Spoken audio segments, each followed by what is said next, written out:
Skin tag অনেকেরই হয়, অনেকে এই সম্পর্কে কিন্তু কম বেশি জানেন।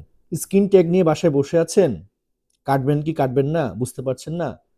এটা কি ভবিষ্যতে বিপজ্জনক হতে পারে?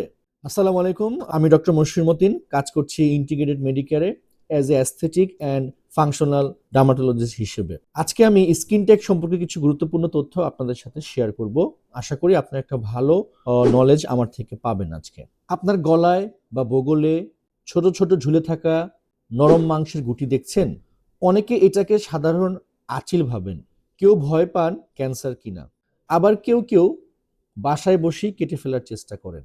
কিন্তু আসলে স্কিন ট্যাগ কি, কেন হয়, কখন চিন্তার বিষয়, আর কিভাবে নিরাপদে রিমুভ করা যায়, আজ পুরো এই বিষয়টা আপনাদেরকে আমি খুব পরিষ্কারভাবে শেয়ার করব।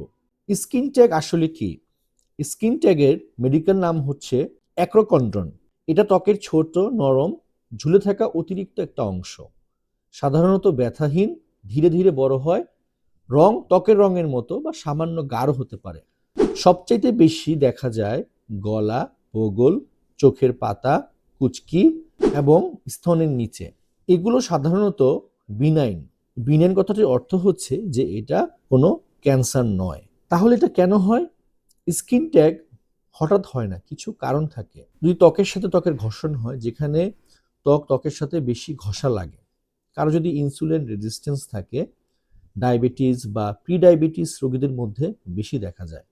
অনেক সময় এটা শরীরের মেটাবলিক ইমব্যালেন্সের কারণেও হতে পারে, এবং এটা মেটাবলিক ইমব্যালেন্সের একটা ইঙ্গিত দেয়।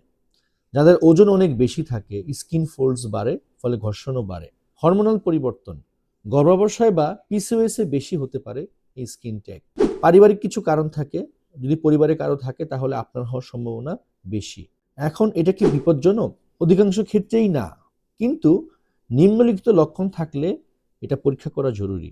যদি হঠাৎ দ্রুত বড় হয়ে যায়, যদি হঠাৎ এটা রং চেঞ্জ হয়ে যায়, যদি এখানে ব্যথা হয়, রক্তপাত হয়, অস্বাভাবিক আকার যদি ধারণ করে, কারণ সব ঝুলে থাকা গুটি স্কিন ট্যাগ নয়, কখনো কখনো এটা অন্য কোনো লেশনও হতে পারে।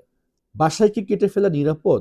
অনেকে সুতা দিয়ে বেঁধে রাখেন, অনেকে ব্লেড দিয়ে কাটেন, কেউ কেউ ইউটিউব দেখে নিজে নিজে এটাকে কাটার চেষ্টা করেন। এটা কিন্তু খুবই ঝুঁকিপূর্ণ এবং খুবই ভয়াবহ, কারণ এতে ইনফেকশন হওয়ার সম্ভাবনা থাকে বেশি, অতিরিক্ত রক্তপাত হতে পারে, একটা স্থায়ী দাগ হতে পারে, ভুল ডায়াগনোসিসও হতে পারে আপনার। সবচেয়ে গুরুত্বপূর্ণ বিষয় হলো সঠিকভাবে নিশ্চিত না হয়ে কিছু করাই উচিত নয়। তাহলে কিভাবে এটাকে রিমুভ করবেন?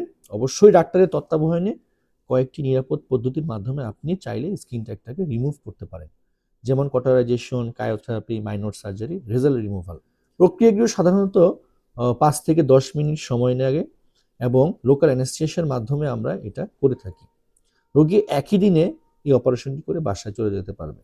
এই ধরনের সমস্যা যাতে না হয় সেক্ষেত্রে কি করবেন আপনারা?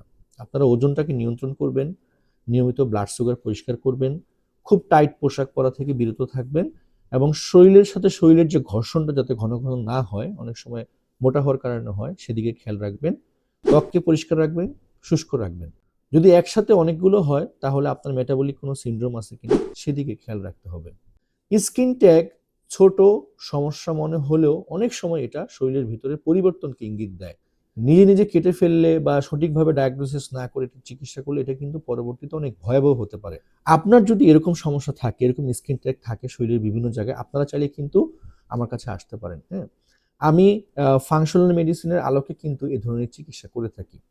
তার কারণ হচ্ছে আপনার স্কিন ট্যাগটা কেন হচ্ছে? আপনার শরীরে কি কোনো রোগ বাসা বাঁধতেছে? আপনার কি ইনসুলিন রেজিস্ট্যান্স আছে? আপনার কি শরীরে রোগ প্রতিরোধ ক্ষমতা কমে যাচ্ছে? এই সকল কিছু বিবেচনা করে কিন্তু আমরা এখানে চিকিৎসা সেবা দিয়ে থাকি। আমরা শুধু রোগটাকে চিকিৎসা করি না, রোগের কারণটাকেও চিকিৎসা করি। তাই স্কিন ট্যাগ যদি থাকে আপনাদের, আপনারা ভয় পাবেন না। আপনারা অবশ্যই একজন ভালো ডাক্তারের পরামর্শ নিবেন। সঠিক হাতে, সঠিক তত্ত্বাবধানে যদি আপনি চিকিৎসাটা নেন, স্কিন ট্যাগ কিন্তু ভালো হয়। আমি এখানে ইলেক্ট্রোকটারি প্লাস লেজারের মাধ্যমেও আপনার স্কিন ট্যাগ রিমুভ করে থাকি। আপনারা চাইলে ইন্টিগ্রেটেড মেডিকেলে আসতে পারেন। আশা করি একটা ভালো রেজাল্ট আপনারা পাবেন। ভালো থাকুন, সুস্থ থাকুন। আসসালামু আলাইকুম।